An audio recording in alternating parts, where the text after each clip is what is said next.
Man, I'm gonna miss doing these videos. Let's talk about it though.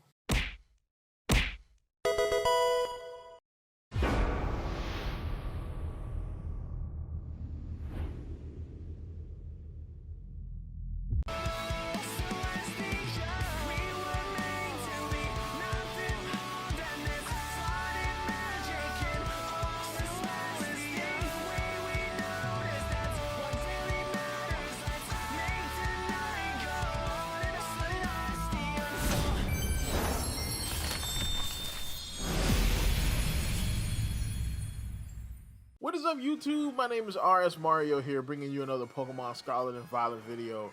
Alright, another Scarlet and Violet DLC video. Alright, so today's video is going to be a mixture of things. We have a few new things from Riddler Q that he dropped this morning. And we also have some things I wanted to look back on and kind of just bring you up to speed so that you kind of know. At least, I'm not going to spoil you what's going on, but you know the rumors and the leaks that, have been coming out about what you can expect in the Indigo Disk tomorrow or today, depending on what time zone you happen to live in. So, of course, you want to continue getting videos like this from me. Like, comment, subscribe, hit the bell button, do all that good stuff that YouTube requires you to do to continue getting videos from me. Follow me at twitter.com/rsmario128. Like my video tweet, share my video tweet, and I will shout you out at this portion of the video. Alright, so we're going to start off first with Centro Pokemon leaks. So he comes in and basically says, very interesting, Terapagos' cry has been in the game all this time. So apparently, what you can see here is it looks like Terapagos' cry happens whenever a Pokemon terrestrializes. So, I mean, kind of like how Eternatus, it was connected to the Gigantamax Dynamax phenomenon, Terapagos is directly connected to the Tera phenomenon.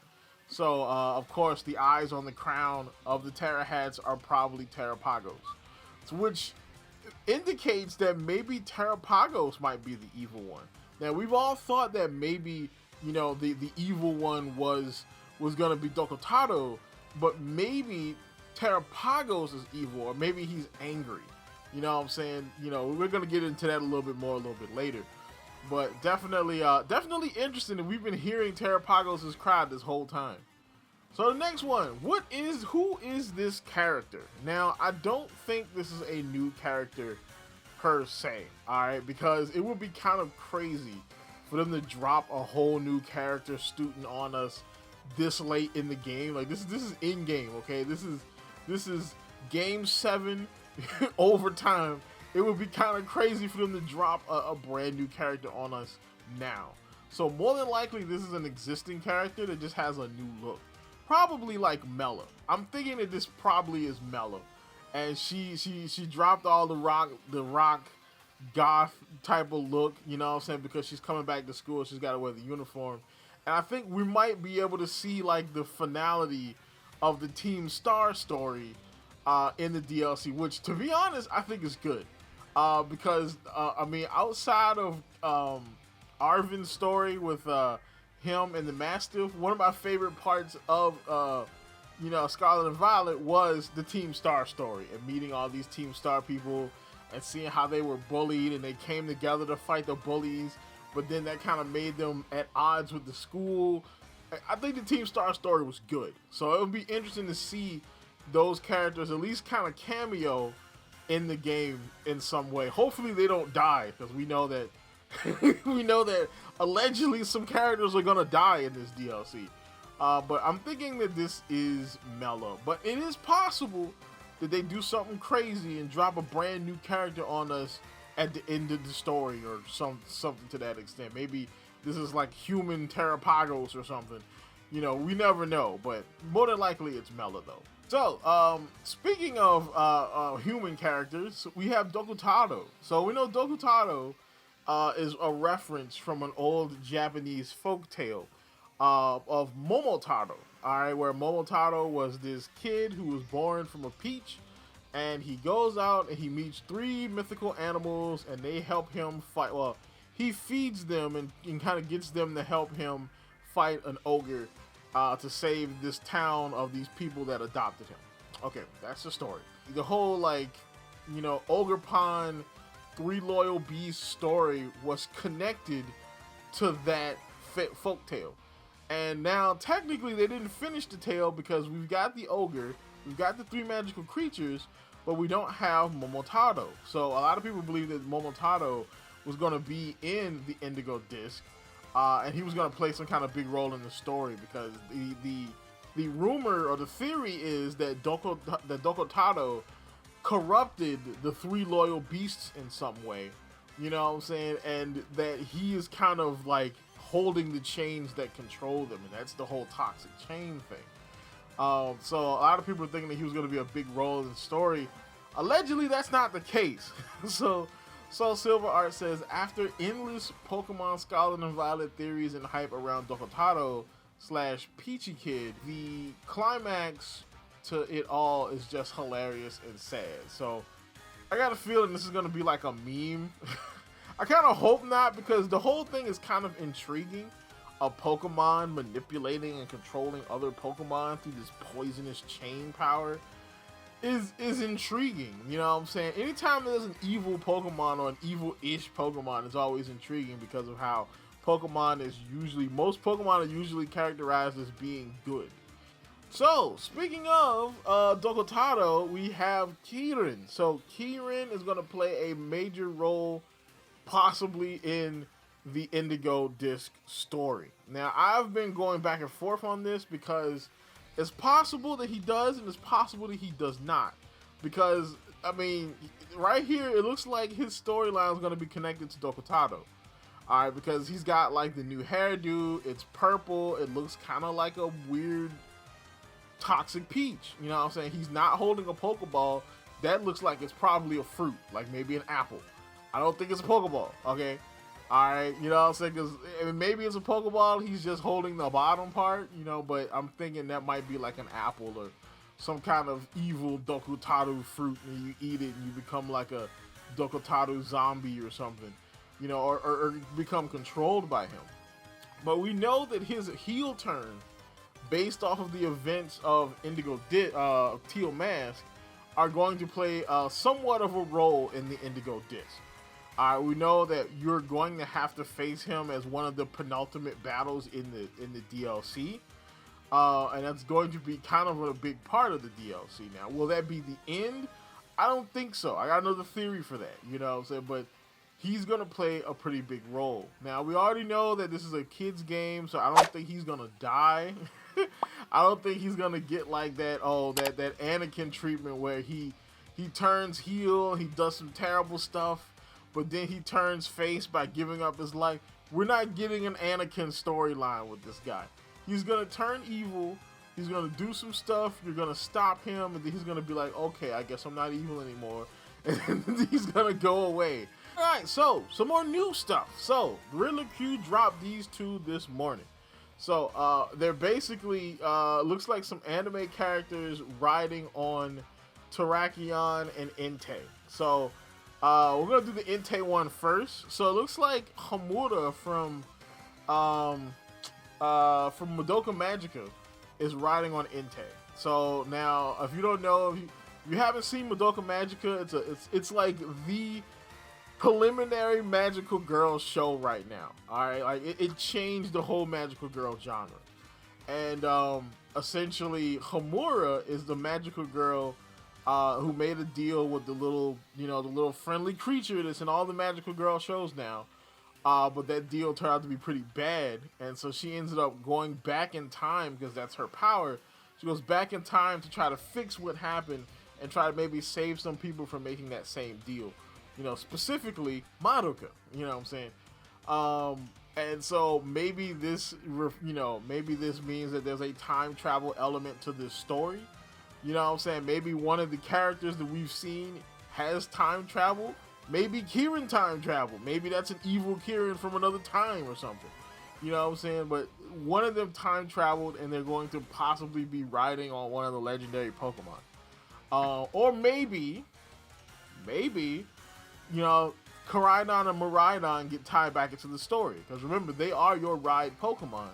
Maybe this is him hinting that they're going to get tied back into the story in some way. Now, in that previous big leak that might be fake, they also got special, 19th Tera Type forms. So maybe that's the case here. Maybe they're going to get some sort of special form and tie into all this due to time travel. But again, this is a theory, so I don't know. Now, the other one, we have Terrakion, and this character, I couldn't quite identify who this was. I feel like this is from a show that I haven't watched yet. If it is from an anime. Now, I do say that the character does look a little bit like Lucius, who is the ancient adventurer in Pokemon Horizons. And we know that, the ancient adventurer, he went into Area Zero to explore, do all this other kind of stuff. And that he is tied in with the Paradox Pokemon, and he has legendary Pokemon on his team. So we know he's kind of tied in with all that stuff.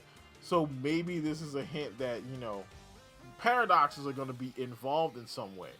We all know that a part of this story ends in Area Zero. So, of course, we do have 2 new Paradoxes that we're going to get, Entei and Terrakion. So maybe all of this ties together with the time travel elements of this game. All right, 19th Tera Type. So we know we're getting another type, quote unquote. And I say that because technically it's not really a type. It's more involved with Tera. And I don't think we're going to see this type outside of this game, okay? Because, of course, it's tied directly to the gimmick of this game, which is terrestrializing. So, now, Riddler Q asks, what's the type effectiveness of this type? So, and that the Japanese text says Stella or Stellar, so that's the rumored name to be Stella type or Stellar type. And so the type effectiveness, more than likely, everything is going to hit everything super effectively. All right, that's what I'm thinking. I'm thinking this is going to hit everything super effectively, and it's going to take neutral damage from everything but other Stella types. So, it's only super effective against itself. You know what I'm saying? It's only weak to itself, but it's super effective against everything else. Which, I can see them doing that. You know what I'm saying? I can see them making this like the ultimate boss battle. You know what I'm saying? Because you have to battle Terapagos, who is angry for some reason. Maybe because Kieran tried to capture him. You know what I'm saying? Because we also have the cue that the cue, the clue that there's a Master Ball going to be involved, and the Master Ball is going to break. So maybe Kieran tries to capture Terapagos or steal him, because we all know that Kieran, one of the main reasons why he's so angry is because Ogerpon chose you over him in the Teal Mask. So maybe he tries to steal Terapagos from you because Terapagos also chooses you because you are main character. So he's like, no, screw that main character crap. And he tries to steal it from you, and the Master Ball breaks and it fails, and that pisses off Terapagos, and he goes into God mode and tries to kill everybody. Which leads us into one of the biggest leaks, most fun leaks I've seen throughout this which has been one of these characters is gonna die. And I remember when Riddler Q dropped this and he said, who would you save? I was like, oh snap. The discussions in that comment section, bro, that jet was pretty cool. I learned that I got a lot of Sigmas. I got a lot of Sigmas in my audience. So, you know what I'm saying? Pour one out for the Sigmas, cause, you know what I'm saying? Cause y'all resisted the powers of the waifus and said y'all was gonna save y'all boy Arvin. And that's probably what I'm gonna do too. I'm gonna be honest. That's probably what I'm gonna do, because I think I connected more with Arvin's story. Even though I like the Team Star people, you know what I'm saying? I think I connected more with Arvin's story, trying to save his Mastiff. Still can't say the name of that Pokemon. I connected with that story, so I'm probably gonna end up saving Arvin. But you know what I'm saying? Tell me who you'd save in the comments. Let's get that going again. And then, of course, the last one we have here is, are you ready? And then Ridley Q says Game Freak. And Ridley Q posts this one saying, Game Freak, I'm not ready, with a teardrop smiley face emoji. So, and this is probably hinting at the fact that these Pokemon, these new legends, are shiny locked, so you can't shiny hunt them. Or maybe these particular ones are shiny locked. You know what I'm saying? Which, I mean, I can kind of see that. I mean, to be honest, I think these shinies are kind of gross. I'm just being honest. Like, you know what I'm saying? Maybe not all of them, but maybe the particularly the newest ones. The ones from, like, Generation 8. You know what I'm saying? So, like, the legendary horses, Cub Fu, the new Genie, which to me, that's fine. If I could do everything else but those, I'm fine. But it would be weird that they would shiny lock some and not all. So that's about it. That's about it for this. So this is the last Ridley Q leak video, at least for this cycle. Hopefully he sticks around for the next one. Because these videos are probably some of the most fun and most viewed videos that I ever make. So, of course, like, comment, subscribe, and see you on the other side.